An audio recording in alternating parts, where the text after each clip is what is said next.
पौष शुक्ल एकादशी।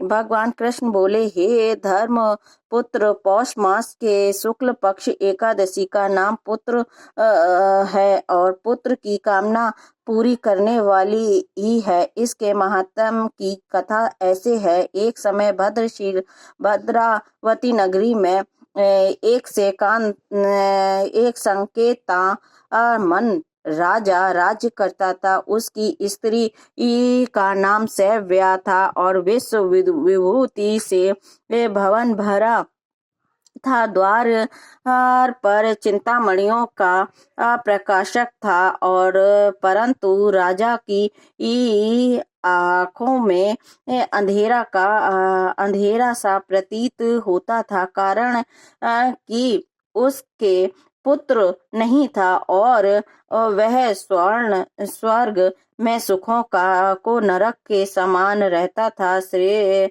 पुत्रेष्टि यज्ञ 1000 किए सफल एक न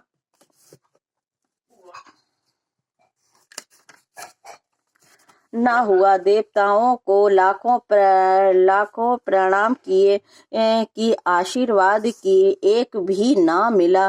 बेचारा हार गया और बुरे विचार करने लगा। क्या करूं? विष खा लूं और भूत बन जाऊं तो अच्छा है, परंतु यह चिंता अच्छी ही नहीं। फिर विचार करने लगा, आत्मघात करना महापाप है।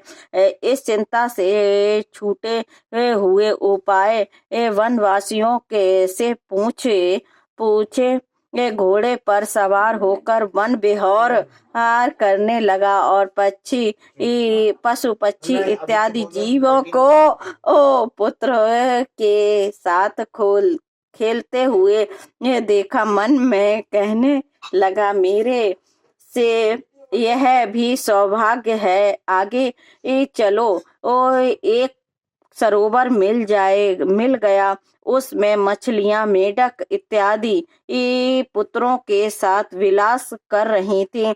विचार किया कि यह भी मेरे से अच्छे हैं। सरोवर के चारों तरफ मुनियों का आश्रम थे। राजा घोड़े से उतरकर मुनियों की रक्षा में गया और प्रणाम कर पूछा, आप कौन है? मुनि बोले, हम विश्व के देवता हैं।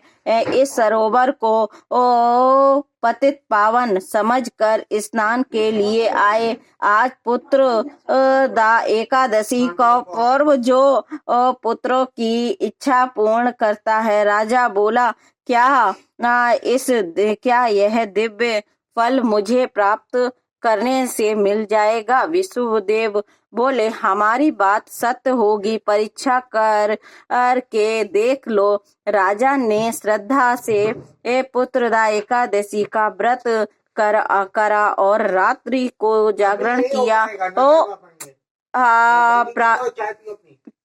प्रातः भवन में चला गया और 9 मास के बाद उसके पुत्र हुआ। राजा के दिल से धैर्य मिला और पितृ भी प्रसन्न हो गए। कथा को सुनने से भी स्वर्ग मिलता है।